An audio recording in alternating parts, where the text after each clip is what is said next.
How to see who viewed your public profile on Snapchat. Hello everyone.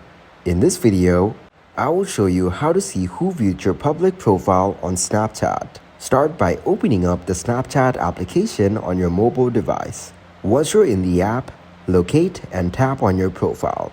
Now scroll down on your profile page until you find your story section. You're now in your story view. To see who has viewed your story, tap on the eye icon. This will bring up a list of people who have watched your story. While viewing the list of viewers, you can also check if your profile is public.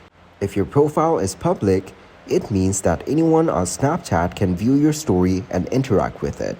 Additionally, you can edit your profile and preview it. To preview your profile, tap on the Preview Profile option.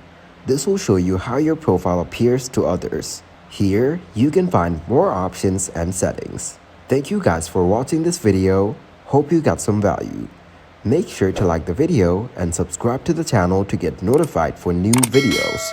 See you in the next one.